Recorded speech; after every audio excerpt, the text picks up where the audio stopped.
In 1962, the house saxophone man at the Crawford Grill on Wylie Avenue in the Hill District of Pittsburgh never once crossed that room to speak to a woman. He did not have to. He played his set, packed his horn, and took his coffee at the end of the bar, and by the second cup, there were women who had crossed the floor to stand near him. He was not the handsomest man in there, or the loudest, and he was never the richest. What he had was a set of rules learned from the old horn player who taught him, rules about how a man conducts himself in front of a woman he respects. Young men in that band watched him all night and could not figure out how he did it. And the one rule underneath every bit of it, the plainest thing, the one he'd have named above all the rest, is number one on this list. He was not rare. In every black neighborhood in the country, there were men exactly like him. On the bandstand, on the church steps, on the porch on a Sunday. Men, women turned to look at for reasons that had nothing to do with a face. It was never just charm, it was a craft. And in the world these men were sent into, it was also armor. A black man's conduct was weighed everywhere he went, so he learned to carry himself so correctly that no room could find a thing to hold against him. They turned courtship into a discipline so complete, they never thought of themselves as smooth. They just thought they were treating people right. We inherited all of it. Most of us were never taught a word of it, and we have been quietly poorer for it. Number 17 took less than 2 seconds. A look held one beat, then let go warm. And women remembered the man who did it for years. Number 8 contradicts everything a young man is told about getting noticed, and yet it emptied the room of competition without a word spoken. And number 3, the thing that horn player had that no amount of talk could buy, the reason a stranger in a new city could be welcomed at a woman's family table by Sunday, is the rule his whole life was built on. It is where this list ends. Number 1, these were never about tricks or lines or getting over on anybody. They were about being a man worth crossing a room for, in a world that told women a black man was not worth much at all. The world changed shape, and we let this knowledge go quiet, not because it stopped working, but because we mistook it for old-fashioned. We are turning it back up. Every rule on this list, that horn player lived by heart. Hit that subscribe button, and let us count down the 25 vanished charm rules that made women chase black men in the 1960s. Number 25, greet the whole table first. You did not walk up to a woman sitting with her people and speak to her alone. You greeted the table, her friends, her cousin, the aunt at the end, and only then did you turn to her. Ellis Vance did it at every table in the Rondo neighborhood of St. Paul, hat in hand, a word for each. You did not approach a woman, you approached her people and let them approve of you first. Number 24, hat off at her door. Standing on a woman's porch, the hat came off before the knock, not after the door opened. Lifted with one hand and held at the side, chin level, eyes up. Benny Rowland stood on porches all through Paradise Valley and Detroit that way, and the mothers behind those curtains missed nothing. The hat off before the knock said he had thought about that door before he reached it, and her mother's word carried the whole house. Number 23, the ask, never the grab. You did not take a woman's hand and pull her to the floor. You stood, offered an open palm, took one step back to leave her the room to refuse, and waited. The horn player watched 100 men a night get this wrong at the grill and watched the one who got it right dance every song he wanted. The step back was the whole thing. Her yes was worth having only because her no was possible. Any man could reach for a woman. A gentleman asked and waited. Number 22, her name said right. When she told you her name, you got it right and you used it. Once when she gave it, once in the middle of the talk, once when you said goodnight. Curtis Amory ran a corner store in Bronzeville and could tell you the name of every woman who ever came through his door. That was the horn player's rule, too. Her name was not a detail, it was the test. Number 21. Never interrupt her. A man let a woman finish, all the way to the end of her sentence and a half-second past it, in case there was more. Silas Hooks would let his wife talk out a whole day at the table in the Fillmore in San Francisco without once cutting in. Number 20. The long way home. When you walked her home, you took the long way, and you did not fill the walk with talk. Marion Teal walked women home through the Hill District of Durham at the speed of the conversation, never his own. The long way home said the time with her was the point. Number 19, compliment what she chose, not what she was born with. Any man could tell a woman she was beautiful. She had heard it since she was 14, and it told her nothing about him. The rule was to praise the thing she had decided, the hat she picked, the song she requested. Odell Nash on Sweet Auburn in Atlanta told a woman her taste in music was better than his, and she remembered that sentence for 50 years. The look was luck.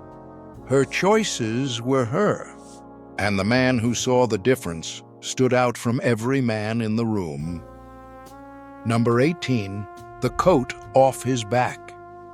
When the cold came, the coat came off, and there was no discussion about it. Not draped on a chair for show, settled around her shoulders while he stood in his shirt sleeves at the streetcar stop. Lucius Bramble did it every winter in Bronzeville and never once mentioned being cold. He did not offer it, he just put it on her. Number 17, the eye, held a beat, then let go warm. You met her eyes, held them one beat past comfortable, and then let go warm, a small smile, and your gaze moved on. Not a stare, not a flinch. The horn player did it once from the bandstand, over the top of his horn, and half the room felt it while only one woman knew it was for her. The beat said, "I see you." The letting go said, "I will not crowd you with it." 2 seconds, and it outlasted every line spoken in that building that night. Here is the part nobody talks about. That horn player had to cross a floor. He had to stand in front of a woman with his whole self visible, his shoes, his hands, his nerve, and be judged in the open by a woman who could say no in front of everybody. Today, a man swipes a thumb across glass in a room by himself and calls it courting.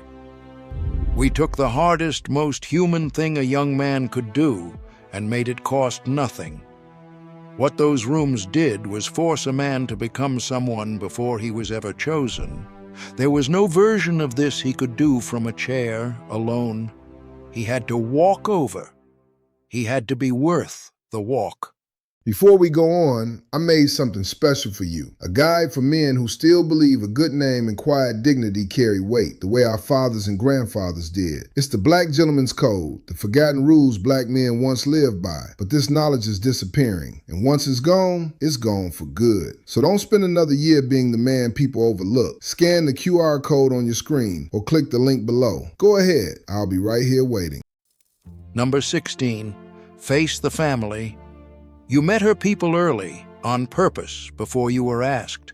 You sat on the porch, took the glass of tea, answered the father's questions, and let the aunts look at you. Wardell Pike sat on a Greenwood porch 3 Sundays running before he ever took a woman to a picture show. She knew which by how fast he came up those steps. Number 15, the curb side. Walking with a woman, you took the street side every time without a word, switching places at every corner so you stayed between her and the traffic. Roland Metz did it down Central Avenue in Los Angeles so automatically that women only noticed when they walked with some other man who did not. He never announced it. He was just there, every corner, the whole walk. Number 14, learn the steps. A man learned to dance, actually learned in a kitchen from an older woman or a cousin who would not let him quit, not to show off, so that when the band hit, he could offer his hand and know exactly what to do with the 4 minutes that followed. The horn player watched from the bandstand as the men who could not dance stayed at the wall all night in their good suits. The band gave you 4 minutes with her, and the man who had done the work knew what to do with them. Number 13, the note, written by hand. A man wrote a few plain lines on real paper, in his best hand, sent for no occasion at all, nothing flowery, that he had thought of her Tuesday and hoped her mother's cough had broken. Julius Rance wrote from the road on Beale Street stationery, 3 sentences at a time, and those notes stayed in a drawer 40 years. A man's handwriting made his case long after he had gone home. Number 12, never speak her name in the shop. Whatever happened between a man and a woman, the barbershop never heard it.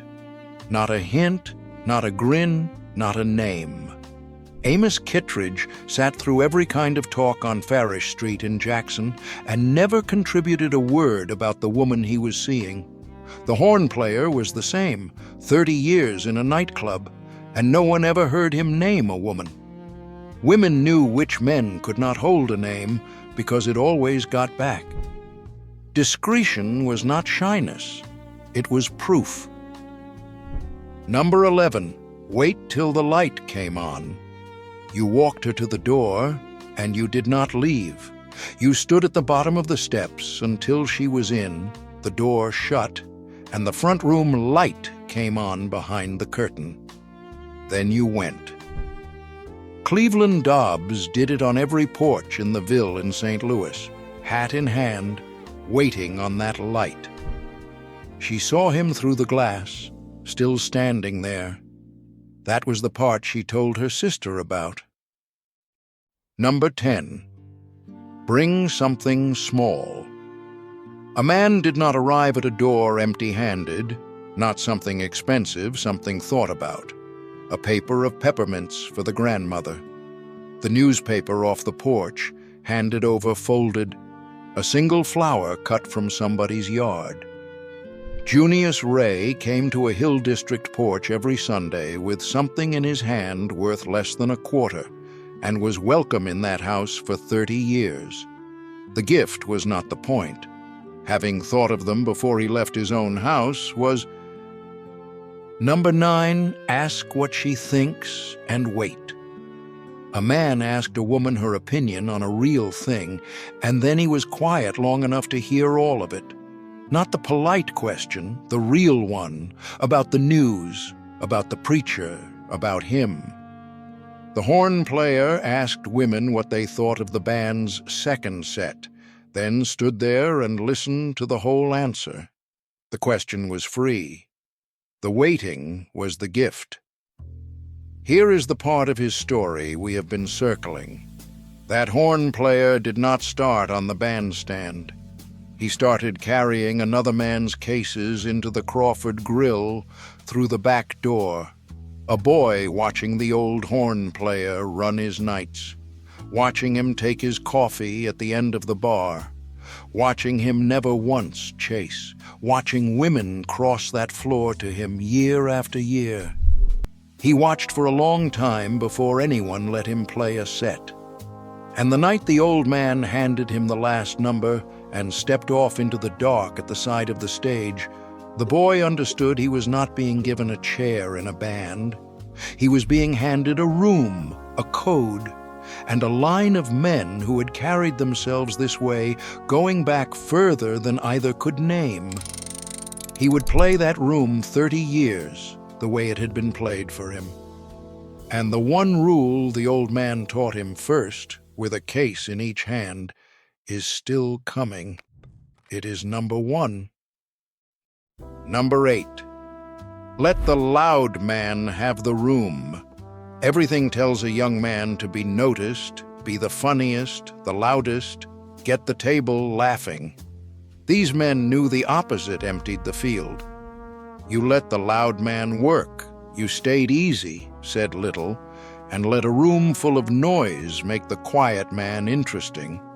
The horn player never competed with anybody at that bar, and by the end of the night, the loud man was still talking while he was still being talked to. The loud man had the room's attention. The quiet man had hers. Number 7. Take no the first time. When a woman said no, the answer was yes, ma'am, said Warm, and that was the end of it. No second ask, no sulk, no working an angle. Pernell Hodge was told no at a rondo dance, told her honestly that it was her right, and went and had a fine evening. The man who could hear no with grace was the only man a woman could be safe around, and every woman there knew it. Number 6, be good to her people. She watched how he treated her little brother, her grandmother, the cousin nobody had patience for. Not performing, actually good when he thought she was in the kitchen. Wesley Frame taught a woman's baby brother to throw a curveball on an overtown street in Miami and never mentioned it to her. She heard it from the boy. A woman was not only choosing a man, she was choosing who her people would live beside. He was auditioning for the whole house, and he knew it. Number 5. The slow courtship. A man let it take the time it took, weeks of porches and walks and church suppers before he ever asked for anything. Elbert Choice courted 11 months in Bronzeville and never rushed a single Sunday. He was not passing time, he was building something, and he let her watch him build it. Number 4. The promise kept. If he said Thursday at 7, he was on the step at 7 Thursday in every kind of weather without an excuse in his mouth. Harmon Deal walked 4 miles in an ice storm in Jackson Ward in Richmond rather than let a woman stand at a window wondering. Anyone could say anything on a porch. The man who showed up when he said had already told her who he was. Number 3. Vouched by the mothers. The deepest rule of it all, a man could not talk his way into a woman's world, but the church mothers and the older women could open it for him. They watched a man for years, how he treated his own mother, whether his word held, how he acted when no one was looking, and when they spoke for him, doors opened everywhere they had influence. Their word bound him too. If he shamed it, he shamed them. The horn player had been vouched for by those women 30 years running, which is why a stranger's family took him in on a Sunday. To be spoken for by the mothers was worth more than any face or any dollar. They did not speak for just anyone. Number 2, the listening. A man listened with his whole self, turned square to her, eyes steady, the rest of the room gone. He remembered what she said in September and asked about it in November. The horn player would sit at the end of that bar and give a woman a stillness so complete she felt she was the only person in the building, and she left having told him things she had told nobody. He did not perform attention. He gave it, whole. And attention has always been the rarest thing one person can hand another. Number 1. Be the same man everywhere. The plainest rule on the list, and the one the horn player would have named above every other, that the man on the bandstand and the man at his mother's table and the man on the corner and the man on her porch are all one man with nothing to hide and nothing to switch off. No performance for her, no different face for the boys. It was the first thing the old man taught him with a horn case in each hand, and the last thing he taught the boy who took his chair 30 years later. Every other rule on this list was really just a way of doing that one, a man being so completely himself that a woman could check on him from any direction and find the same thing standing there. Because here is what those women were doing when they crossed that floor. They were not chasing charm. They were walking toward the one man in the room who was not pretending. That was the whole code, and it required nothing but the nerve to be one person. Be the same man everywhere. Everything else was just details. None of this required a smooth line, a fine car, or a face like a singer. It required a decision, a man deciding who he was going to be, and then being that, whether anyone was watching or not. The men who came up on those bandstands and porches and church steps understood something this country has spent a long time trying to sell us out of, that a woman worth having is not won, she is convinced by evidence gathered slowly in daylight. These were men who chose, against everything, to be worth choosing, and taught their sons to do the same. The rooms that taught them have mostly gone quiet, but the thing those rooms did is not complicated, and it is not lost.